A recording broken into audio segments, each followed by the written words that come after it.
In this documentary, we are going to see how the Nazi Germany under Hitler's regime was indeed controlled by the Roman Catholic Church in the Vatican. But before we go into the Nazi regime, we first must know who was the Black Pope, or the Superior General of the Jesuits at this time, Vladimir Ledichowski. Pope Pius XI, in the late 30s, made a monumental move, the first writing of an encyclical, which at least in part denounced racial anti-Semitism. It is referred to as the Hidden Encyclical. Pius requested American Jesuit messenger Lafarge to draft a statement which upheld traditional Catholic doctrine against Jewish doctrine, but decried racism against the Jews and countered at least part the intent of the 1933 Vatican Concordat with Nazi Germany.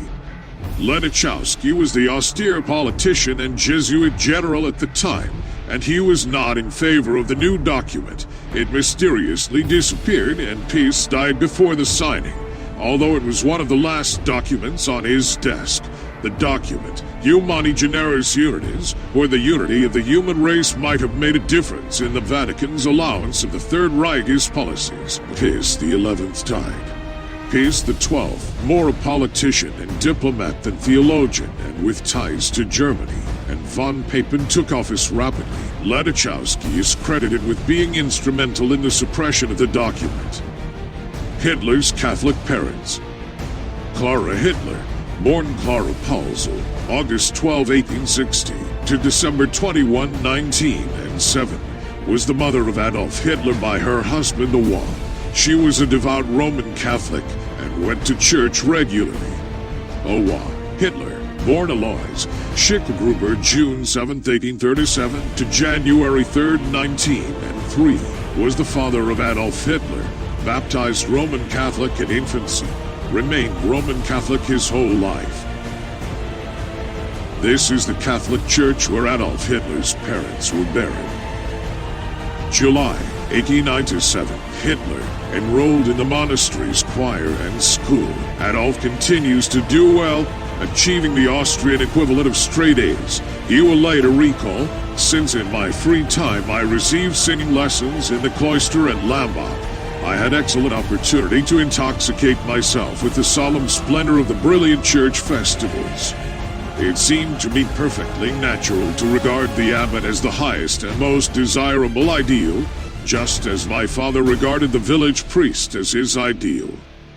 May 22, 1904, 15-year-old Adolf Hitler is confirmed Roman Catholic at Linz Cathedral, sponsored by one of Owa's pallbearers and former Customs House colleague. Adolf Hitler, son of the Catholic Church, died while defending Christianity. It is therefore understandable that words cannot be found to lament over his death, when so many were found to exalt his life. Over his mortal remains stands his victorious moral figure, with the palm of the martyr. God gives Hitler the laurels of victory. Spanish dictator Francisco Franco, Knight of the Order of Christ, published on the 3rd of May 1945, the day of Hitler's death. Munich, 1933. Hermann Esser, Adolf Hitler, politicians, and Estab welcomed the Apostolic Nuncio in Bayern, Alberto Vasallo di Torgrossa, to the right, Bavarian economy minister and chief of the minister's office, and the former Tsar Ferdinand of Bulgaria. Hitler greets Reich Bishop Ludwig Müller and Abbot Alban Schatzlater as honorary guests at the Reich Party Rally for Unity and Strength, September 4th to the 10th, 1934. He, Schatzlater, was one of the few Catholic clergymen who maintained contacts with the National Socialist movement, even before Hitler's rise to power in 1933.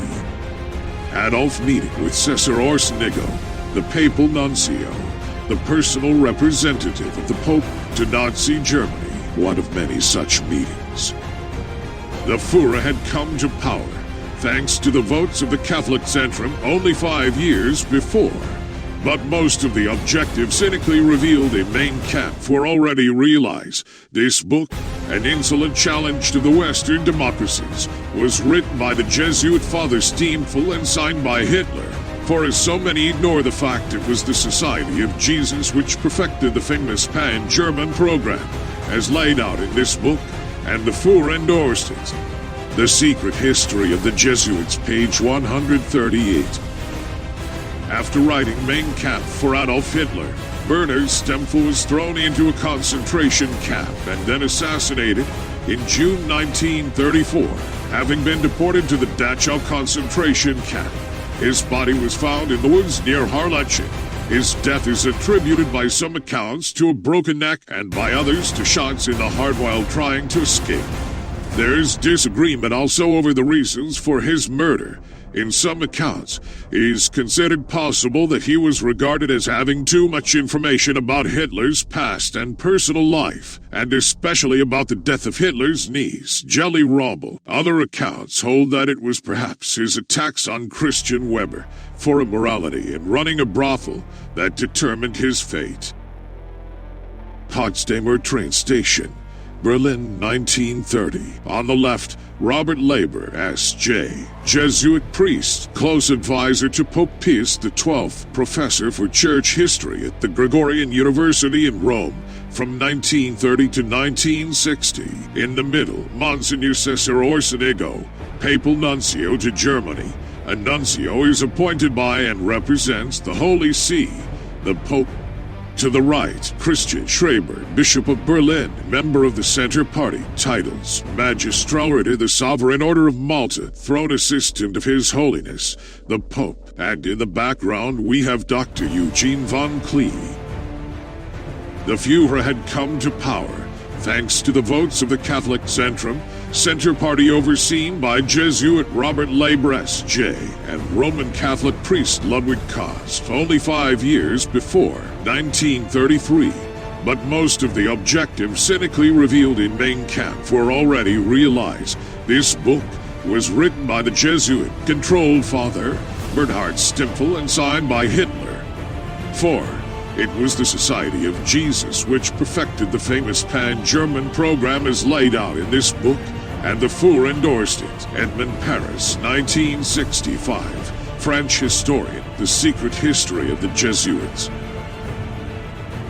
On the 30th of January 1933, Adolf Hitler was appointed Chancellor.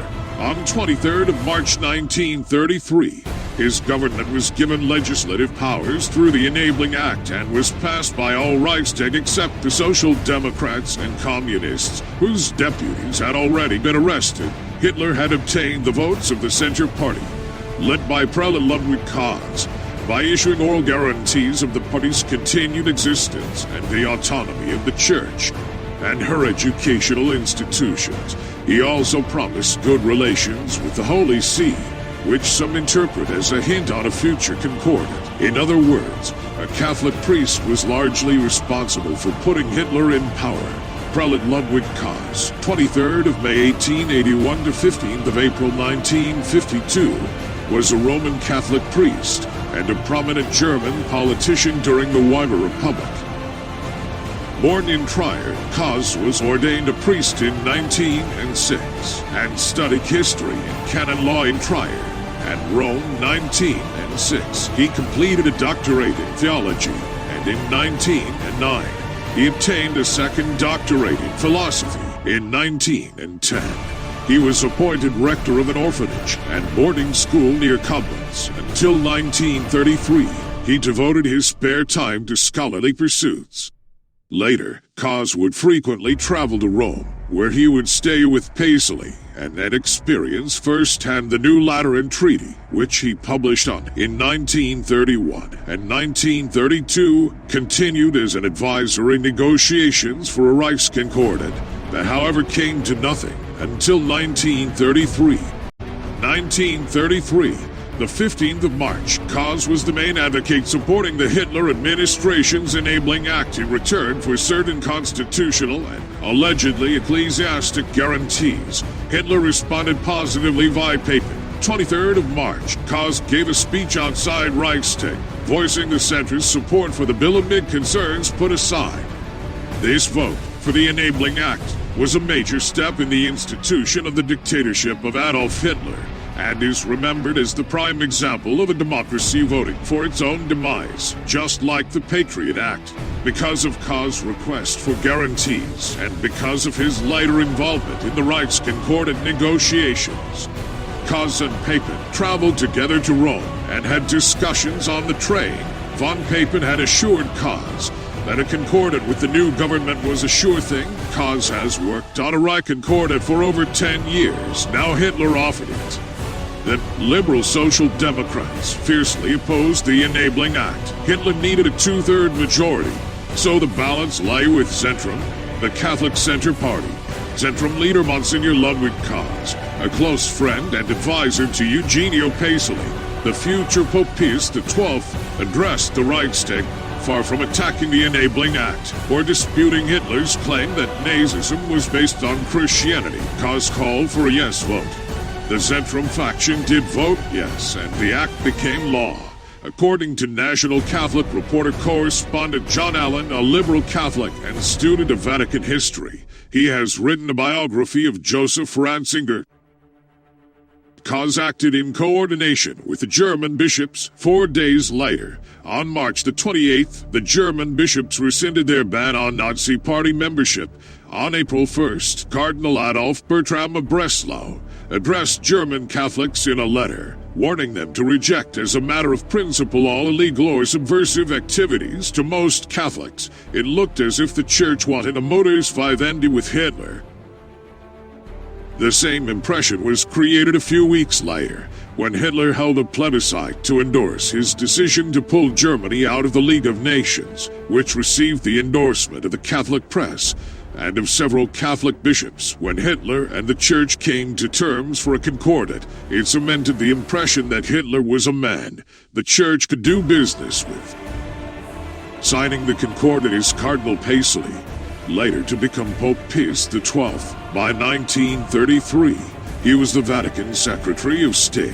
Far leftist prelate Ludwig Kaz, leader of the Centrum Party. Seated second from his left is Franz von Papen, who was a German nobleman, Catholic politician, general staff officer, and diplomat who served as Chancellor of Germany, Reichskanzler in 1932.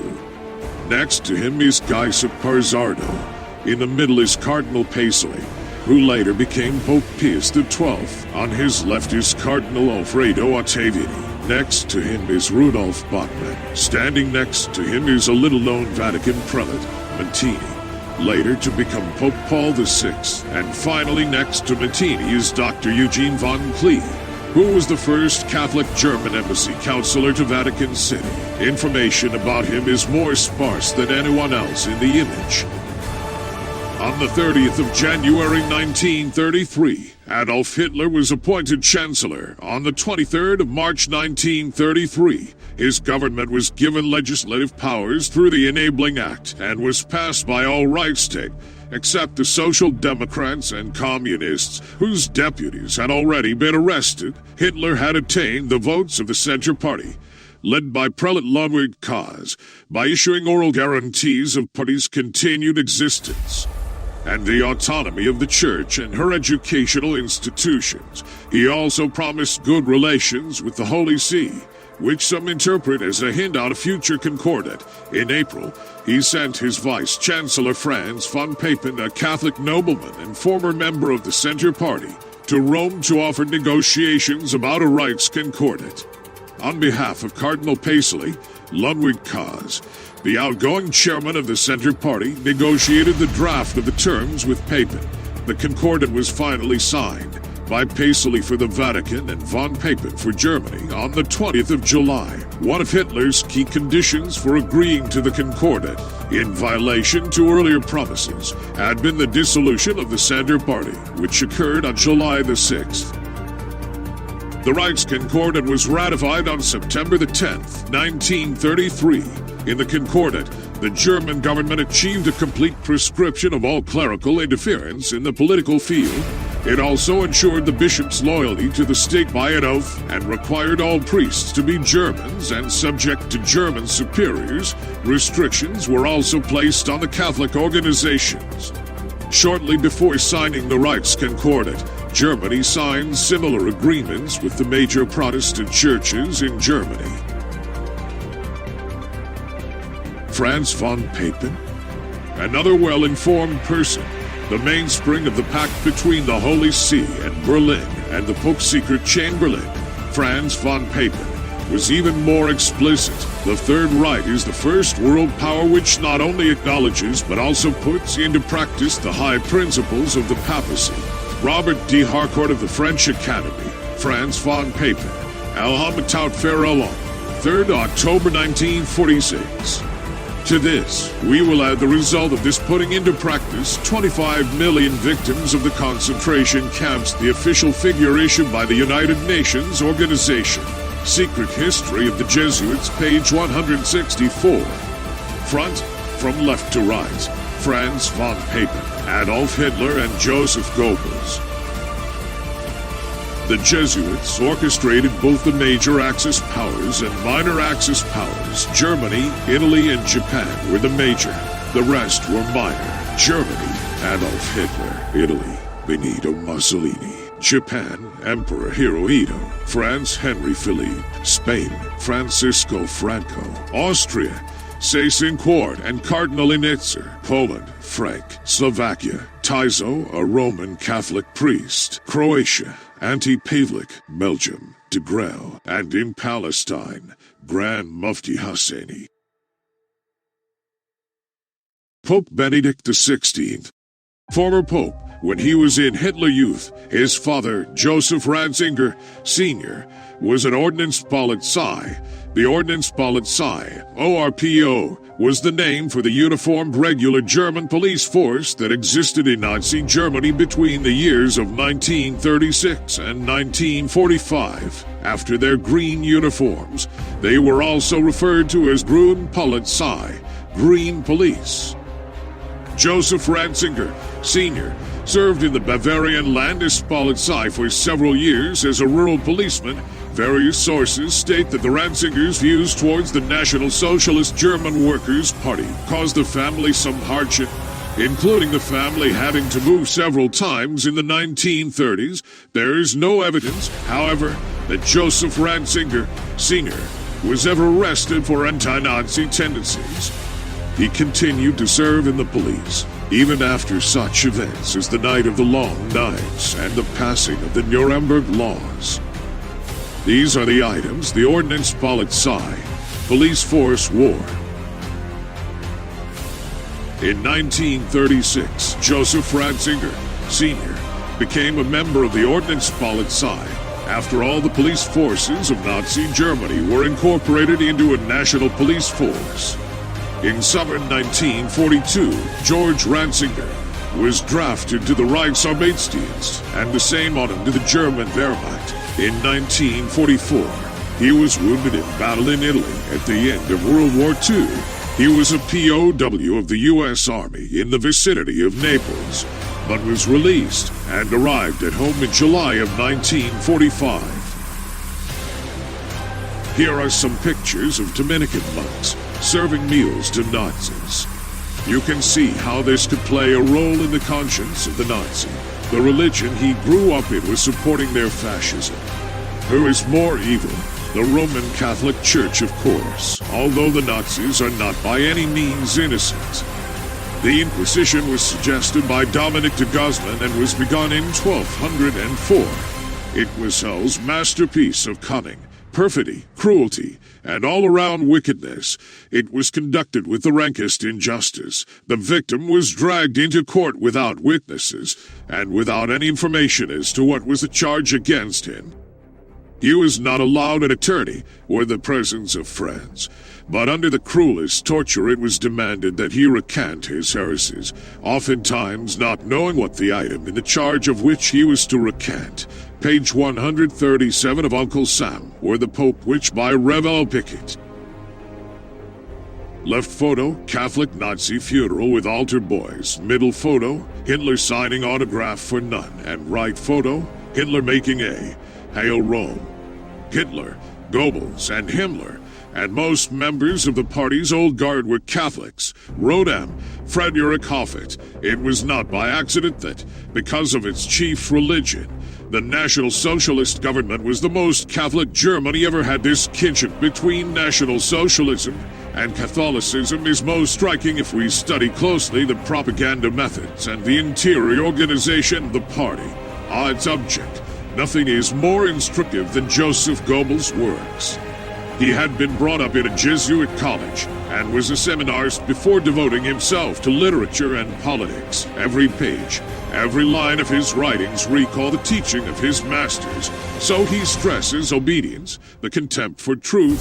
Some lies are as useful as bread. He proclaimed by virtue of a moral relativism extracted from Ignatius of Loyola's writings. Frederick Hoffet, El Imperialisme Protestant, Flammary, Paris 1948, page 172 SS. Joseph Goebbels, 1897 to 1945, Nazi member of the Reichstag, 1928 to 1933, Reich Minister of Enlightenment and Propaganda, 1933 to 1945, Reich Commissioner for Total Mobilization, 1944 to 1945. According to the story, on May the 1st, 1945, he poisoned his 6 children, then shot his wife and killed himself to escape the advancing Allied armies. I highly doubt that is true. On the 29th of October 1897, Joseph Goebbels was born into a strict Catholic, working-class family from Reit, in the Rhineland. He was educated at a Roman Catholic school and went on to study history and literature at the University of Heidelberg. Goebbels was exempted from military service during World War I because of a crippled foot, the result of contracting polio as a child.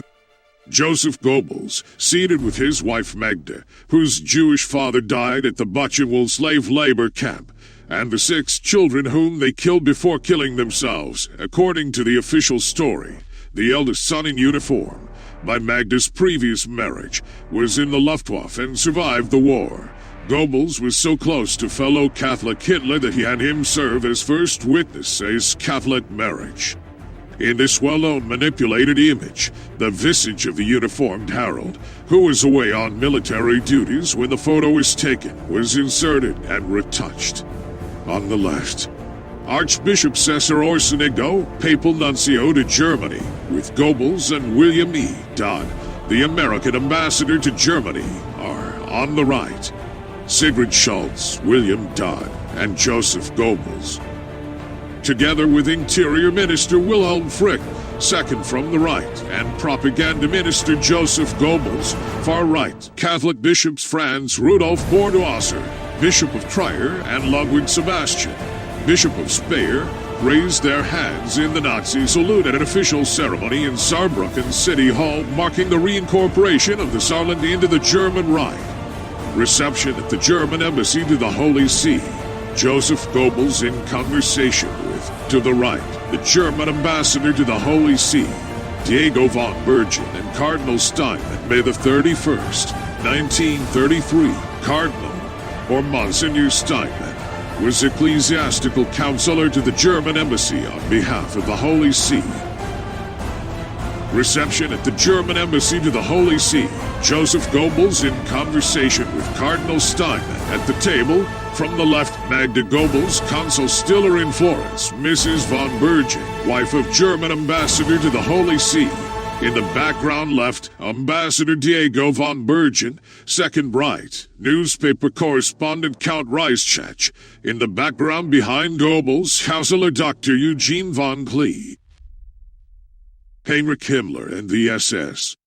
Heinrich Himmler, center with glasses, the son of a pious, authoritarian Roman Catholic schoolmaster who had once been tutor to the Bavarian crown prince. His mother, Anna Maria Himmler, maiden name Hader, was also a devout Catholic. The SS organization had been constituted by Himmler according to the principles of the Jesuits' order, their regulations, and the spiritual exercises prescribed by Ignatius of Loyola, where the model Himmler tried to copy exactly. The rights for SS Himmler's title as Supreme Chief of the SS was to be the equivalent of the Jesuits' general, and the whole structure of the direction was a close imitation of the Catholic Church's hierarchical order. A medieval castle near Paderborn in Westphalia and called Webelsburg was restored. It became what could be called a SS monastery. Kurt Heinrich Himmler, Reichsführer of the SS, Gestapo, and German police forces, seemed to be the one most impregnated by clericalism amongst the Catholic members of Hitler's entourage. His father had been director of a Catholic school in Munich, then tutor of Prince Ruprecht of Bavaria. His brother, a Benedictine monk, lived at the monastery of Maria Lodge, one of the pan-German high places. He also had an uncle, Jesuit Himmler, who had held the important position of canon at the court of Bavaria. The German author Walter Haging gives also this discreet information. The Jesuits' general, Count Haupt von Ladachowski, was ready to organize, on the common basis of anti-communism, some collaboration between the German Secret Service and the Jesuit order.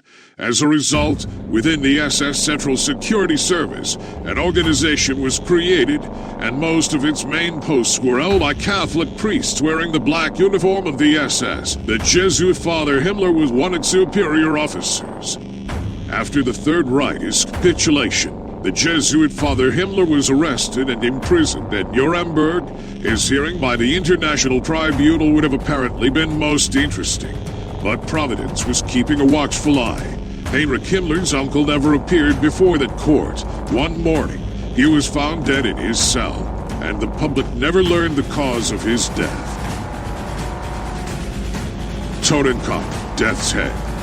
Use of the symbol as a military insignia began with the cavalry of the Prussian army under Frederick the Great. Frederick formed Hussarmed Regiment No. 5, von Rauch, a Hussar regiment commanded by Colonel von Rauch. These Hussars adopted a black uniform with a Totenkopf emblazoned on the front of their Murltons and wore it on the field in the War of Austrian Succession and in the 7 Years' War. Frederick II, January 24th, 1712 to August 17th, 1786, was a king of Prussia from the Hohenzollern dynasty in his role as a prince-elector of the Holy Roman Empire. He was Frederick IV of Brandenburg.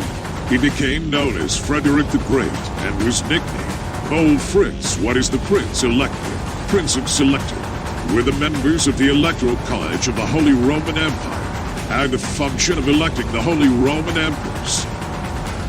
Papal nuncios to Germany. A papal nuncio, officially known as an apostolic nuncio, is a permanent diplomatic representative, head of diplomatic mission of the Holy See to a state or international organization, having the rank of an ambassador extraordinary and plenipotentiary, usually with the ecclesiastical rank of titular archbishop. Under the 1961 Vienna Convention on Diplomatic Relations, a papal nuncio is an ambassador like those from any other country. However, the Vienna Convention on Diplomatic Relations allows the receiving state to grant seniority of precedence to the papal nuncio over others of ambassadorial rank accredited to the same country, and may grant the deanship of that country's diplomatic corps to the nuncio regardless of seniority.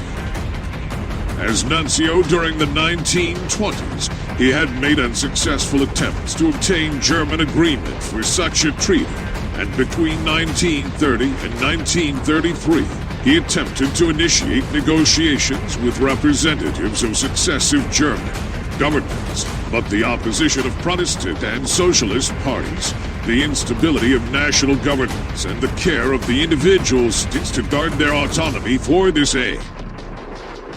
In particular, the questions of denominational schools and pastoral work in the armed forces prevented any agreement on the national level, despite talks in the winter of 1932. Adolf Hitler was appointed Chancellor on the 30th of January 1933 and sought to gain international respectability and to remove internal opposition by representatives of the Church and a Catholic Center Party. He sent his Vice-Chancellor Franz von Papen, a Catholic nobleman and former member of the Center Party, to Rome to offer negotiations about a rights concordat on behalf of Cardinal Paisley, Prelate Ludwig Kahns. The outgoing chairman of the Center Party negotiated first drafts of the terms with Papen. The concordat was finally signed by Paisley for the Vatican and von Papen for Germany on 20th of July and ratified on September 10th, 1933. Cesare Orsenico, Apostolic Nuncio in Berlin 1935, arranged April the 4th, 1939. Birthday celebration for Hitler with Vatican's warmest regards. Died the 4th of January 1946. Most agree that Orsenico favored fascism, particularly Nazism, and that he collaborated and supported the German war effort, seen as weak by a Nazi. And as a Pius XI, loyalist by Paisley, he failed to obtain a cardinalate in February 1946 and died in April during a return to Germany. Paisley and Hitler. The Catholic Church hierarchy, especially Eugenio Paisley, before and after he became Pope Pius XII, aided the Nazis. Indeed, Paisley and the Church played a central role in making Hitler the dictator of Germany. Hitler was a Catholic and put into power by the Vatican so that he would sign a concordat with them. Prior, the German government refused the concordat more than twice, and look what the Vatican did to them for that. Look at how they were punished. They were manipulated and brought so much pain upon. Everything regarding Nazism came from Rome initially. Like the Nazi salute is really the Roman salute. Hitler said his Nazi order was fashioned after the Jesuit order and had transferred much of the Jesuit order into his own party. This is important. Please read about the concordat between Nazi Germany and the Vatican. Fascist Franco of Spain generals coming up to kiss the Pope's ring, expressing 100% submission in the Vatican in 1939. Pope Pius XII, born Eugenio Maria Giuseppe Giovanni Paisley, aka Hitler's Pope. The Roman salute.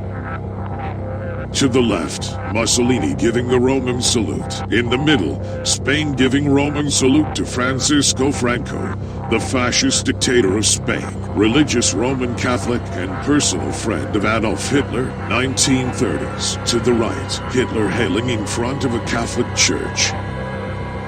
This photo speaks for itself.